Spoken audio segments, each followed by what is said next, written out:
하나님 말씀은 신약성경 요한복음 3장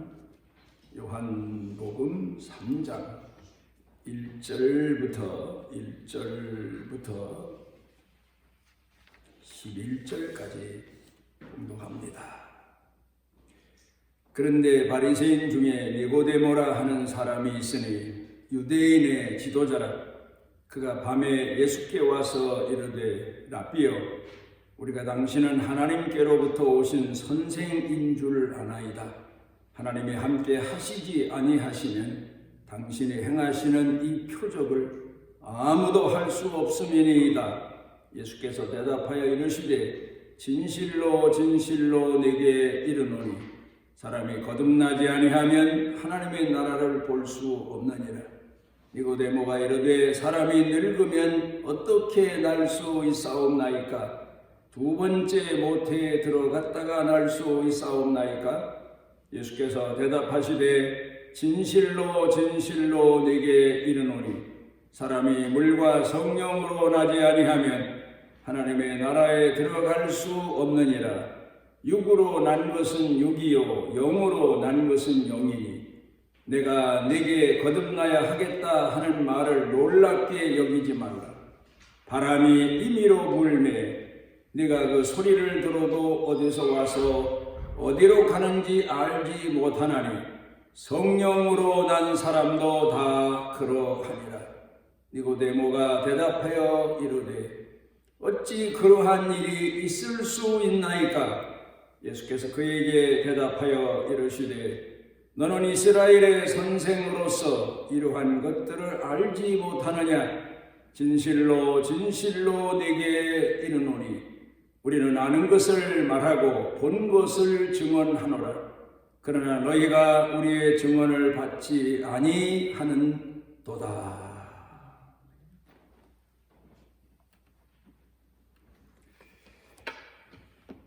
우리가 알고 있는 새 중에서 제일 오래도록 장수하며 사는 새 하면은 솔개를 손꼽는다고 그럽니다.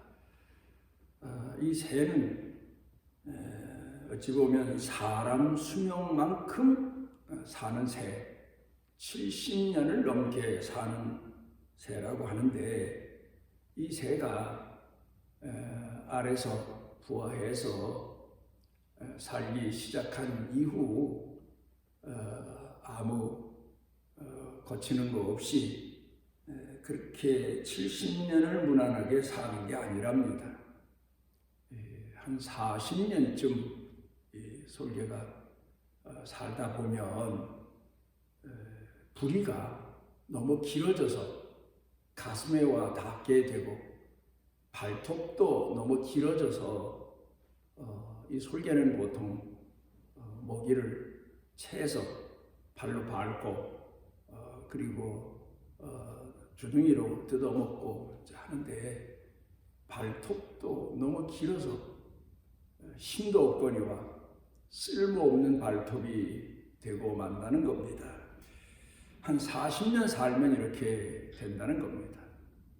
그런데 솔개가 이때에 어떤 새로운 변화를 시도하지 않으면 그냥 한 40년 그렇게 살다가 죽고 말게 되는데 솔개가 직감을 하고는 이제 높은 산, 사람이나 다른 천적이 접근하지 못하는 그런 곳에 가서 자기 부리를 바위에다가 계속해서 부딪혀서 다 뽑아버리고 만다는 겁니다. 그러면 그 부리가 새로 나오게 되고 이제 새로 나온 부리를 가지고 자신의 발톱도 있는 힘을 다해서 뽑아내면 발톱도 다시 새 발톱이 나오게 되고 깃털도 무거워서 또 힘이 없어서 높이 날지 못하는데 그 깃털조차도 주둥이로 다 뽑아내서 새로운 깃털이 나오게 한다는 겁니다. 그리고 난 이후에 이제 다시 사냥하고 설계 생을 살게 되는데, 그렇게 한 이후에 한 30년을 더 살아서 70년을 산다, 그렇게 전해져 오고 있습니다. 여기서 우리가 무엇을 배우게 되는가 하면은, 새로운 생명을 탄생시키기 위해서는 낡은 생명을, 낡은 것들을 철저히 부정하고 버려야 된다는 사실을 배우게 됩니다. 새 생명을 얻기 위해서는, 또 낡은 것들을 버리기 위해서는 고통의 날들을, 몸부림치는 그런 날들을 살면서 비로소 새로운 자신의 삶을 부여받고 살게 된다는 겁니다. 영성가이며 대학 교수의 에크하르트라고 하는 분이 빈곤에 대해서 설교를 했는데, 그 내용을 잠깐 보면, 심령이 마음이 가난한 자는 복이 있나니 천국이 저들의 것이며, 예수님이 산상보훈에서 말씀하신 그 본문을 제목으로 해서 설교를 했는데, 여기서 중요한 내용 3가지를 지적합니다. 사람이 마음이 가난한 자, 천국을 소유한 자가 되기 위해서는 3가지의 분명 갖춰진 그런 생활 방식이 있어야 된다, 그런 얘기인데, 먼저는 아무것도 욕심내지 아니하는 빈 마음. 그러니까 사람이 열심히 사는 것은 좋지만 지나친 욕심을 가지고 사는 것, 그게 바로 신앙생활에 큰 해가 된다. 욕심이 잉태하면 절대로 마음이 가난하지 못하고 천국 백성으로서 하나님이 함께 하신 은혜를 마음에 담지 못한다. 욕심을 버린다. 그 다음에 2번째로는 교만하지 않는다. 내가 뭘 좀 안다고 해서 교만하는 것, 그걸 버리는 거다. 늘 어린아이처럼 겸손한 마음으로, 새로 배우는 마음으로 살아가야 된다. 그 다음에 3번째로는 무엇인가 탐욕, 많은 것을 소유하고 사는 내 것이다, 더 가져야 된다, 이런 생각을 버리고 순수하게 하나님이 주시는 은혜 가운데 살아야만 비로소 마음이 가난한 자, 겸손한 자, 천국을 소유한 자로 살아갈 수 있다, 그렇게 말하고 있습니다. 그러니까 천국을 마음에 소유하고 살기 위해서는 욕심을 버린다, 교만을 버린다, 탐욕을 버린다. 이런 것들을 버려야만, 늘 버려야만 마음의 심령의 천국이 지속되게 된다, 이걸 얘기합니다. 토니 캄프로라고 하는 교수가 재밌는 논문을 썼는데, 95세를 산 분들, 그 이상을 산 분들 50명을 상대로 조사를 했습니다. 지금까지 살아오신 생애와 이제 앞으로 사는 생애에 다른 점이 뭡니까? 그걸 물었더니 그분들 이야기가 한결같이 첫째로 매일매일, 어쩌면 매시 반성하며 삽니다. 반성하며 산다는 겁니다. 돌아보며 산다는 겁니다. 젊었을 때, 나이가 어렸을 때에는 반성하는 시간이 별로 없었다는 거예요. 그런데 매일매시 자기 자신을 돌아보는 그런 생활을 삽니다. 또 만약에 과거로 돌아가서 산다고 하면 또 하나, 2번째로는 책임을 다하겠습니다. 너무 비겁하게 살았어. 내가 책임져야 될 일을 남에게 미루고, 또 그런가 하면 책임 회피를 했을 뿐만 아니라 책임 전가, 책임에 대해서 무감각한 이제 그런 비겁한 자로 살았는데, 책임을 다하면서 사는 인생을 과거로 돌아가서 살고 싶습니다. 그 다음에 3번째가 젊었을 때에는 죽는다는 생각을 하긴 했지만 그렇게 크게 마음에 생각하지 못했는데 나이가 들고 보니까 죽음에 대한 경각심이 얼마나 중요한가. 그걸 가지고 과거로 돌아가서 산다면 살고 싶습니다. 그렇게 이야기들을 한 내용을 보고 하고 있습니다. 늘 반성한다. 중요한 얘기입니다. 늘 책임을 다한다. 중요한 얘기입니다.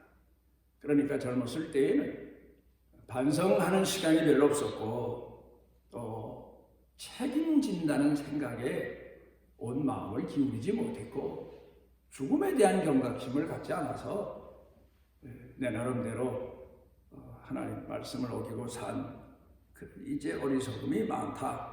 이제 그걸 얘기하고 있습니다. 사람은 분명 이렇게 자기 자신을 돌아볼 줄 알고 또 그런가 하면은 자기의 잘못이 무엇인가를 알고 자기가 버려야 될 게 뭔가를 알고 사는 것, 그리고 취해야 될 게 뭔지 버려야 될 게 뭔지를 매일 매시 쓰레기 분리하듯 우리 자신의 생애와 삶에서 분별력 있게 사는 게 중요하다.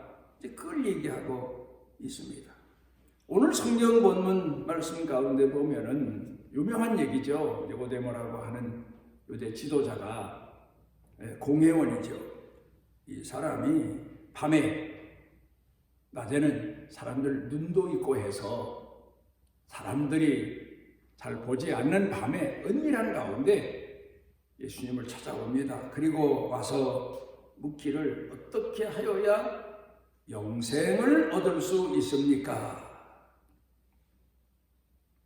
이 영생에 관한 문제, 영원히 사는 문제, 그 참 중요합니다.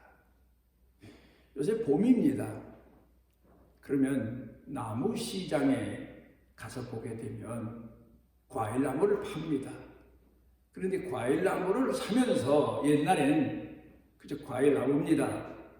그래서 사다가 심고 그랬는데 내가 경험을 해본 대로 보면 유심히 살펴봐야 될 곳이 과일나무는 접목된 부분이 뿌리 바로 위에 먼저 자란 그 나무를 베어버리고 품종 좋은 과일나무를 접목시킨 그 부분을 잘 봐야 돼. 그 전에 양평에 과일나무를 갖다가 심어봤는데 어떤 거는 접목된 부분이 잘 접목이 돼서 과일이 열리는데 어떤 거는 그 접목 부분이 죽고 말아요. 그리고 그 뿌리에서 새로운 싹이 나와요. 그러면 됐나 싶었는데 뿌리에서 나온 싹은 재래종, 과일 노릇 못하는 재래종이라는 말입니다. 그래서 이 과일나무 살 때는 접목이 잘 돼 있는 나무를 사야 과일을 얻을 수 있겠구나. 그런 생각을 경험을 통해서 배우게 된 거죠. 그런데 여기 오늘 성경 본문에서 영생이라는 얘기가 뭡니까? 내가 어떻게 하여야 죽지 않고 살 수 있습니까? 그런 얘기도 되지만 또 하나는 내가 어떻게 하여야 죽어도 다시 살 수 있습니까? 이제 그런 질문이기도 한데 물론 이 니고데모는 거기까지는 몰랐어요. 어떻게 하면 죽지 않고 영원히 살 수 있습니까?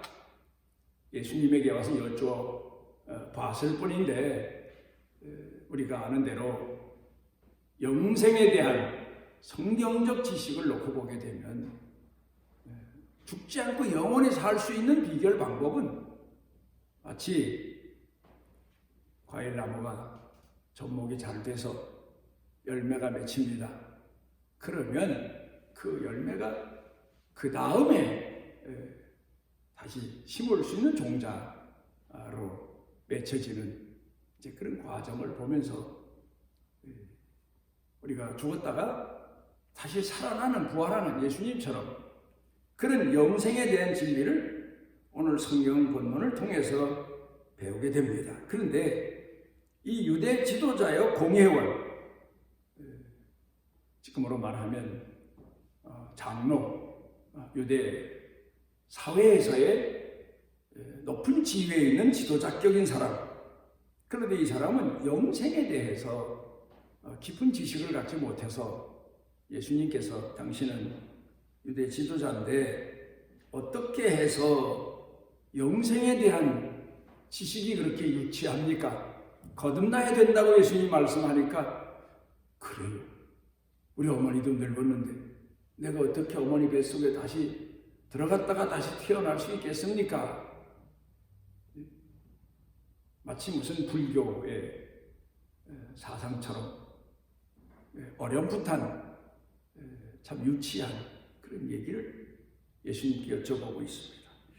그런데 예수님께서는 단호하게 아니다, 위로부터 거듭나야 된다, 그 얘기를 말씀하고 있습니다.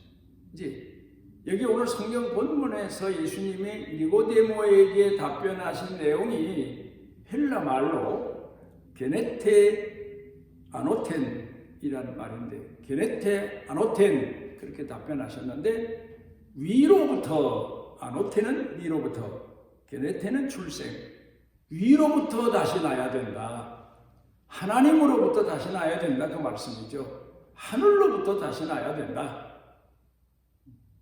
무슨 어머니 뱃속에 다시 잉태돼서 세상에 태어나고, 그게 아니다. 하늘로부터 다시 태어난다. 이 말씀의 의미는 말씀과 성령으로 다시 거듭나야 된다. 그래서 우리 기독교에서는 가장 중요한 진리가 거듭남의 진리입니다. 거듭남의 신학입니다. 이걸 우리가 오늘 성경 본문 말씀을 통해서 배우게 됩니다. 사도 바울도 예수를 믿고 난 다음에 자기가 거듭남의 인생을 살기 위해서 버려야 될 게 이렇게 많구나, 내 속에, 그걸 깨닫고 나는 나를 늘 쳐서 복종케 한다, 나는 내 몫의 십자가를 지고 예수님을 따른다, 이런 의미에서 많은 사람들을 가르쳐 주고 있습니다. 생명에 대한 신비.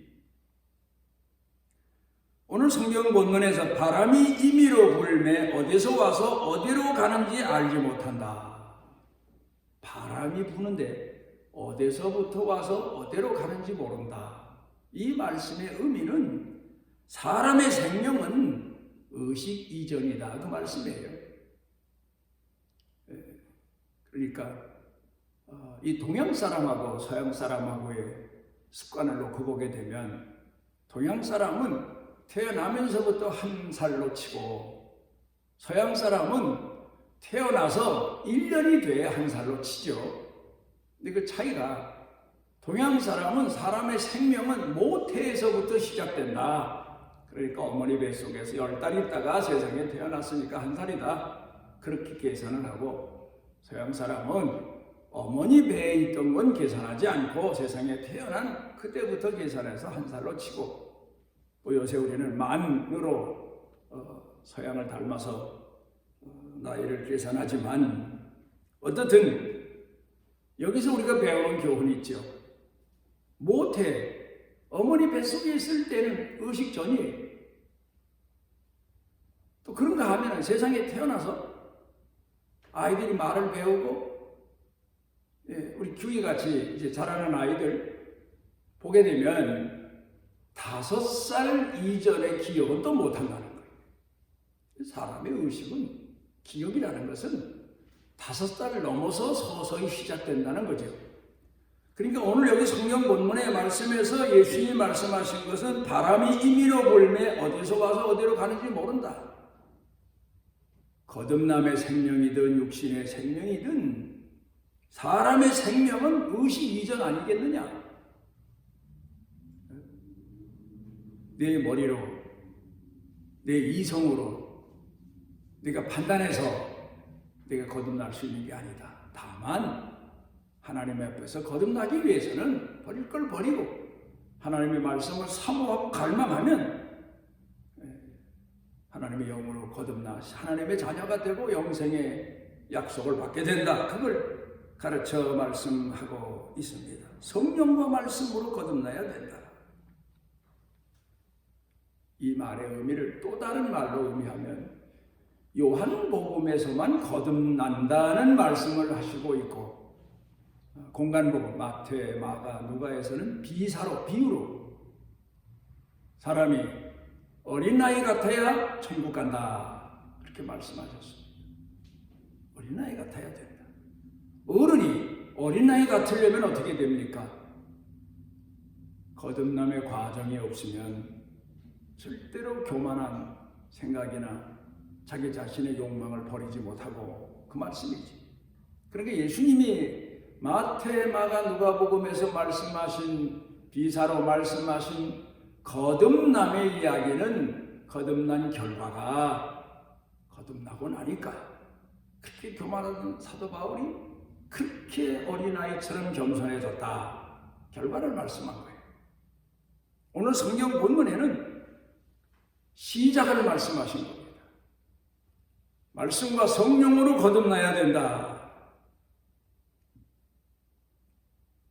이 말의 의미도 참 큽니다. 사람이 세상을 살면서 물건 하나를 보고 판단하기 위해서는 두 가지가 조건이 맞아야 돼요.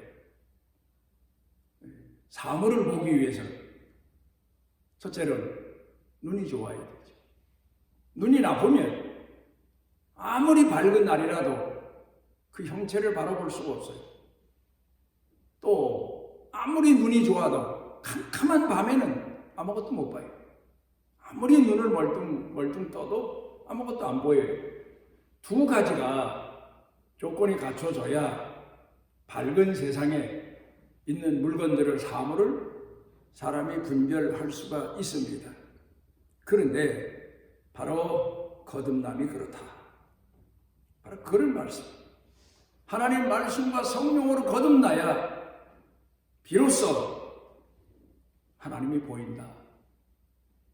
어떤 사람들은 하나님 말씀을 듣는다, 이 말을 오해해서 실제로 우리가 눈을 뜨고 보는 것처럼 하나님을 보고 귀로 듣는 것처럼 하나님의 음성을 듣는 것으로 착각하는 그런 사람들 많죠.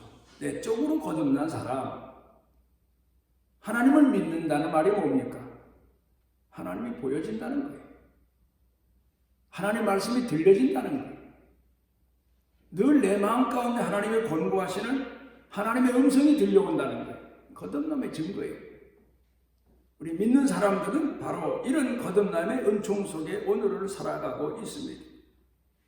믿어진다는 것. 그래서 성경은 믿음 하나님이 주신 선물이다. 예수님이 땅에 오셔서 소경을 많이 고치셨어요. 그런데 그 사람은 육신적인 눈만 뜬 게 아니라 그러면서 예수님이 하나님의 아들로 믿어지는 영적인 눈도 뜨게 됐다는 것. 그게 더 깊은 축복일 수 있죠. 그런데 바리새인, 사두개인들은 멀쩡한 눈을 갖고도 하나님의 아들 예수님을 곡해하고 오해하고 모방하고 비방하고 그러면서 소경된 자라고 책망을 받았습니다. 거듭난다는 것은 참으로 중요한 겁니다. 베드로도 예수님을 3년 반 동안 따라다녔지만 예수님 말씀을 그렇게 듣고 예수님 다니면서 복음 전하시는 모습을 그렇게 보고도 내적으로 거듭나지 못해서 결국 예수님을 부인하지만 나중에 그가 말씀과 성령으로 거듭나서 비로소 예수님을 믿고 예수님을 전하고 나중에는 순교로 자기 생을 마감하면서도 후회하지 않고 복음을 전했던 그런 사람으로 바꾸어진 걸 봅니다. 그래서 스가랴서에 보게 되면 이 거듭남이 사람의 노력으로 안 된다. 힘으로 안 된다. 능으로 안 된다. 오직 하나님의 신으로만 된다. 성령으로만 된다. 그렇게 가르쳐 말씀하고 있습니다. 오늘 성경 본문에서 예수님께서 니고데모에게 말씀하신 내용이 오늘 우리에게 주시는 교훈의 말씀은 거듭나야 된다. 예수를 믿고 신앙생활을 해도 교회 직분자가 돼도 내적으로 거듭나지 않으면, 하나님이 믿어지지 않으면 그 말이죠. 하나님의 세미한 음성이 영적으로 내게 들려지지 않으면 그 사람은 영생을 얻은 사람이라고 말할 수 없다. 이제 그런 말씀입니다. 우리가 오늘 신앙인으로 살아가면서 때를 따라서 하나님의 말씀이 내 마음속에 세미하게 들릴 수 있어야 되고, 또 하나님께서 내게 주시는 교훈이 내 눈앞에 글을 읽는 것처럼, 사물을 보는 것처럼 하나님이 나와 함께 하신다는 확신이 들 수 있는 그런 거듭남의 축복, 그걸 우리가 깊이 생각해 봐야 됩니다. 거듭나야 된다. 우리가 이 거듭남을 위해서 늘 기도해야 되고, 늘 말씀을 사모해야 되고, 성령님이 날 도와달라고 늘 기도해야 되고, 또 중요한 건 내 속에 있는 육적이고 정욕적이고 세속적인 교만한 마음, 또 그런가 하면은 욕망, 불신, 미움, 분노, 이런 것들을 늘 버리고 낮아진 자리에서 겸손하게 살아가요. 계속해서 영생을 사모하고 갈망하는 신앙인으로 우리 생을 살며 살아가다가 우리가 육신의 한계가 돼서 육신의 몸은 죽어 땅에 묻힐지라도 부활의 아침에 하나님이 약속하신 영원히 사는 하나님의 자녀로 다시 일어나는 그런 은총을 누리게 될 겁니다. 우리 자신을 늘 낮출 줄 알고, 십자가에 못 박을 걸 못 박을 줄 알고, 그런 반면에 또 하나님의 은혜를 갈망할 줄 알고, 사모할 줄 알고, 새길 줄 알고, 그런 거듭난 신앙인으로 살아가는 복을 누리시기 바랍니다. 우리는 오늘도 주 앞에 모여 주의 긍휼하신 은혜를 사모하며 예배를 드렸습니다. 기도하옵는 것은 주님, 우리 모두가 다 일생을 살아가며 육의 사람이 아닌 내적으로 거듭난 영의 사람이 기준이 돼서 하나님 앞에서 살아가며 하나님과 소통하며 주께서 이끄시는 길, 믿음의 길을 끝까지 걸어갈 수 있는 축복의 은혜를 더하여 주옵소서. 예수님이